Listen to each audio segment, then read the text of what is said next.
Fala, produtores! E aí, tudo bem? Seja muito bem-vindo ao canal Mais Sem Cabeça do YouTube. No vídeo de hoje, quinto capítulo de Fumetsu no Hanata E, o anime que é incrível, incrível em todos os aspectos e detalhes.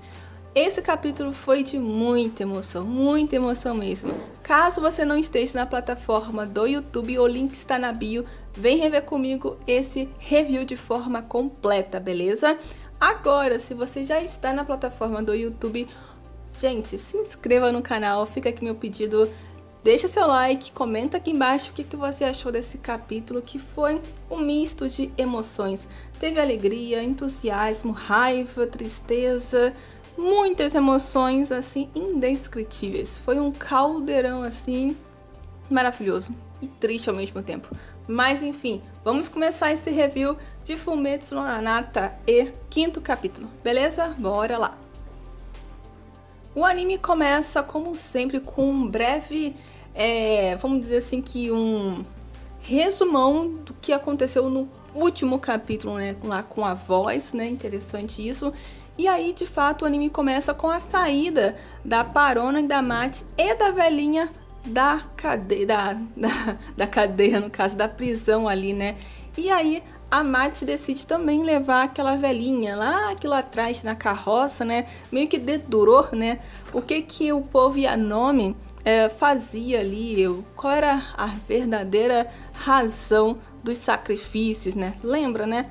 Então, a Parona, ela leva essa velhinha também, só que em determinado momento ali, ela tem que levar uma certa prova do que era esse monstro e tudo mais para os seus, no caso, né? Só que a Mate, ela meio que fica revoltada com essa decisão que a Parona tomou, né? No caso, ela teria que tirar uma unha, uma orelha, um olho, um pé, alguma coisa assim como prova real, oficial para esse povo, né? E a Parona, no caso, a Mate, ela não deixa, porque ela diz que aquele urso era apenas um urso. Só que ele cresceu demais, ele ficou violento, não violento para ele, mas ele só queria se alimentar de uma certa forma, né? Não era culpa dele, né? Então a Mate, ela meio que humanizou, né? Ela meio que tirou toda aquela casca agressiva que ele tinha e mostrou para Parona que ele era apenas um urso. E a Parona, no caso, ela fica meio que sem reação, ela fala, nossa, o que eu vou fazer? Só que ela pensa que, assim, não tem meio que fazer também, né?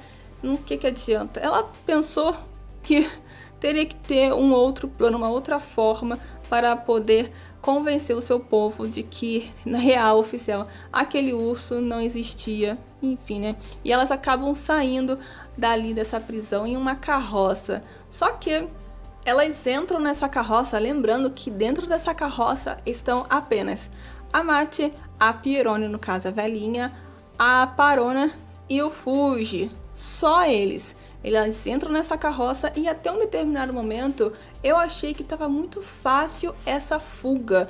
Mas tudo bem, vamos continuar, né? Em um determinado momento ali, né, elas estão correndo de forma bem acelerada a carroça, até a Pierone, no caso a velhinha, fala pra Parona que ela corre muito, ela dirige de forma muito ruim, né? E ela pede pra poder trocar de lugar com ela, né? Até é engraçadinho. E a Parona, no caso, ela puxa assunto ali com a Mate, perguntando o que ela vai querer ser quando crescer, assim, quando se tornar adulta, quais são os planos dela, né? E a Mate começa a falar que ela quer aprender coisas que ela não sabe, que ela quer criar os filhos, que ela quer aprender a cozinhar, enfim, ela tem planos assim simples, de forma inocente, né? Ela tem planos a ser concluído, né? Eu achei tão bonitinho, tão fofo, né? Só que o objetivo da Mate, da Parona, não era só exatamente descobrir o que ela queria, mas era distrair a Mate. Até eu fiquei meio que distraída nessa conversa que a Mate estava tendo com a Parona, né, sobre os planos futuros, né? Eu só me liguei o que estava acontecendo quando a Parona recebe umas flechas assim no seu escudo, que era no caso da roupa do povo Yanomami, né? E aí eu falei, caramba, meu, quem tava lá fora jogando flecha, jogando fogo, com mais 40 pessoas assim atrás? A Yaser. né? Porque ela está determinada a capturar o menino. Ela precisa do menino, porque o menino é imortal, né? Ela já viu os poderes que o menino tem, né? Então ela quer beneficiar, no caso, o povo dela, né? E claro, se no caso a Parona voltar pro povo dela, né?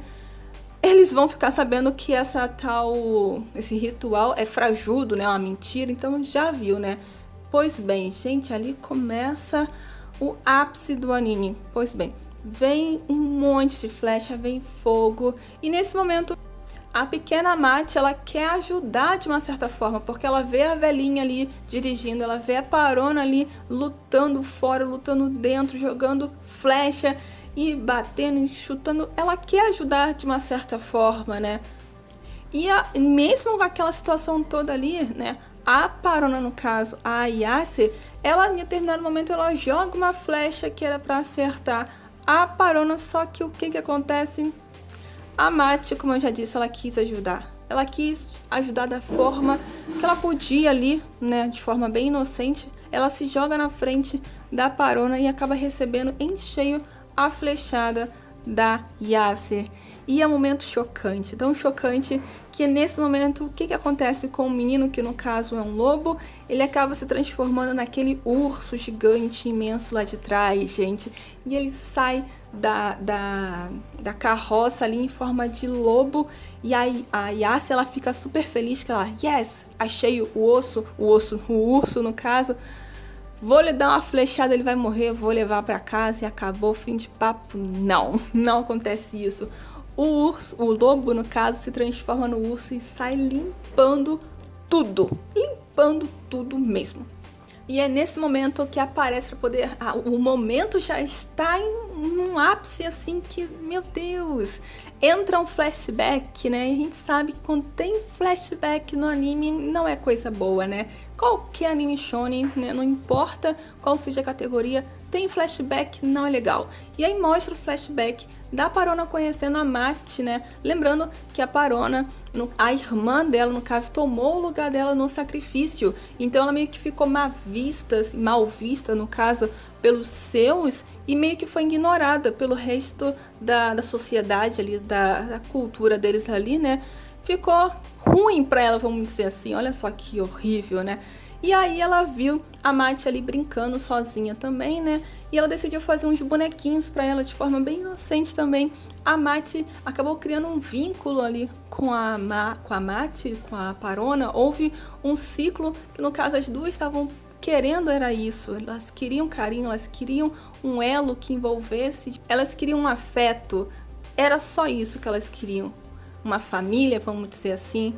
E foi dessa forma que sai no caso do flashback, e a Parona tá ali tentando meio que salvar a Mate, só que não tem como, né? Ela enfaixa ali algumas faixas que já estavam no corpo dela, né?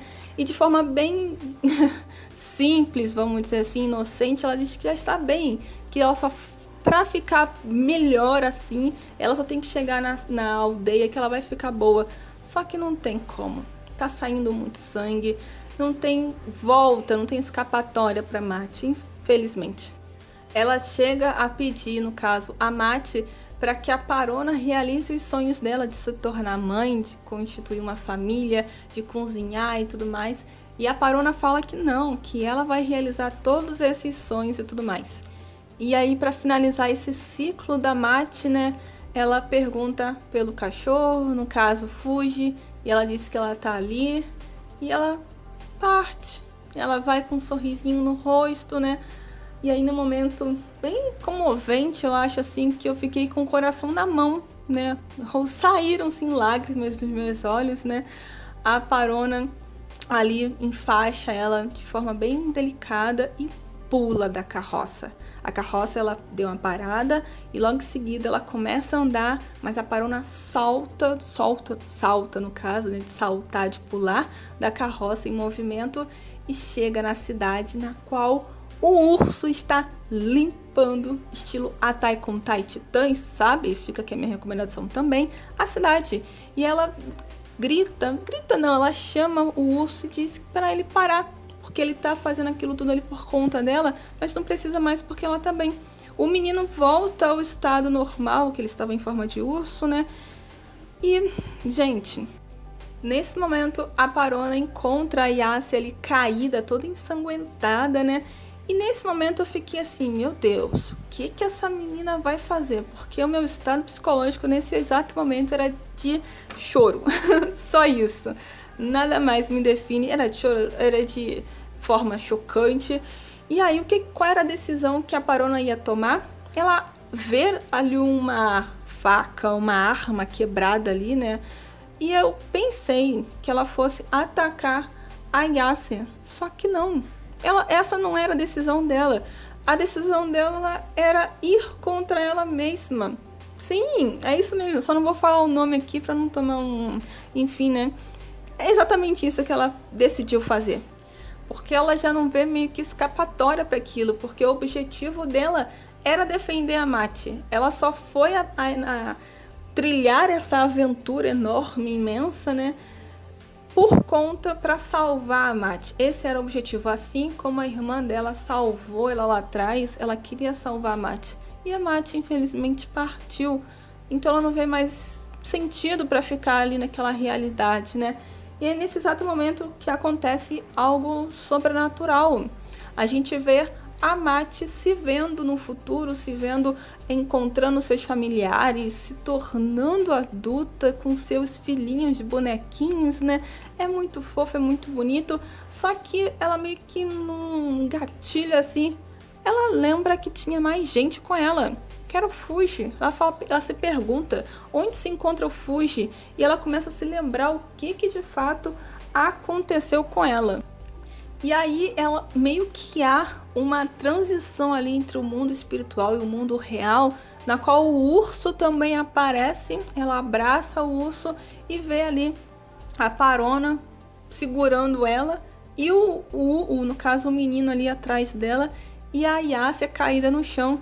E ela tenta chamar de forma ali emotiva, emocionada, gritando, no caso, batendo na Parona. E só que não há reação. Ela tenta chamar o menino também. E nada, eu até pensei que o menino fosse esboçar alguma reação ali, mas não houve esse contato, essa ligação ali, né? E no momento que a Parona, no caso, ia cometer ali, fazer o ato, o movimento ali com a faca, né? A mão da Mati meio que é sobreposta à do menino. De forma... Gente, nesse momento eu arrepiei. Arrepiou. Incrível. E o menino segura a mão da Parona. Que emoção. Eu falei, gente, o que foi isso? O menino evoluiu de uma certa forma que agora ele entende o que é a dor, o que é o sentimento de tristeza, de perda. Porque ele, lembrando que ele já aprendeu esse sentimento de perda quando o menino faleceu, no caso, né? Então ele entende que aquilo está machucando ela de uma certa forma, né? Então você pensa assim, cara, como ele evoluiu, como aflorou esse sentimento nele, né?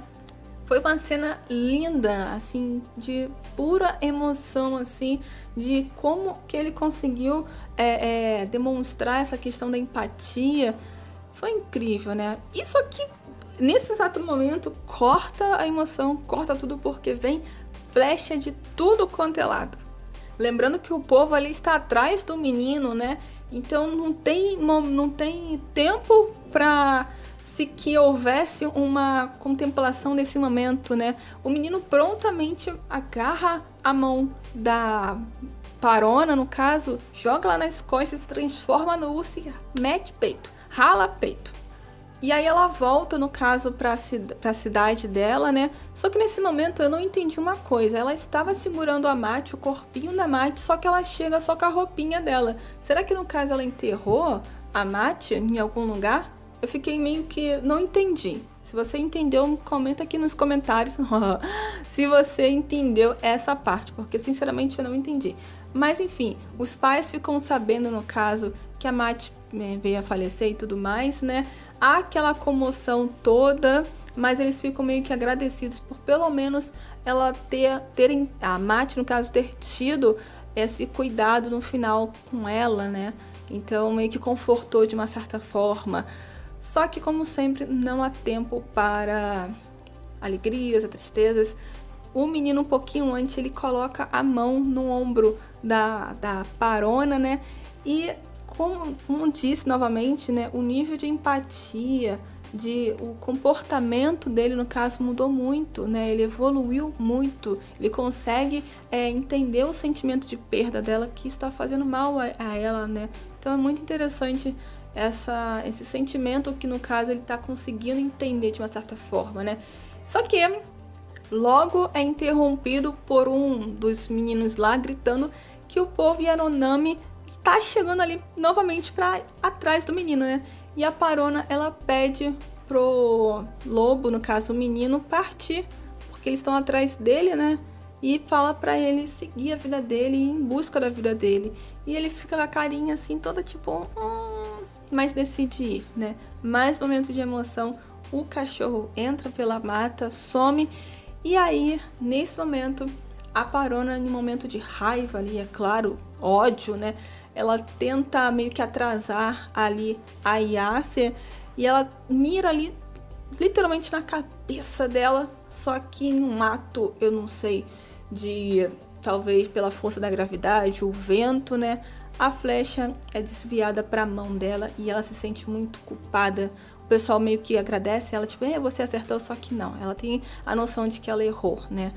Enfim, finaliza aí esse sexto capítulo. Sexto não! Quinto capítulo de Fumetsu no Anata. E próximo capítulo vai ser muito interessante, que vai mostrar agora a evolução dele de forma mecânica, de forma mais física, palpável, a evolução do Fuji, né? Junto com a velhinha, né? Vai ser muito interessante mesmo. Bem, se você não está aí, se inscreva no canal, deixa seu like, me conta aqui embaixo o que você está achando desse anime maravilhoso mesmo, beleza? E é isso aí, galera. Bora produzir!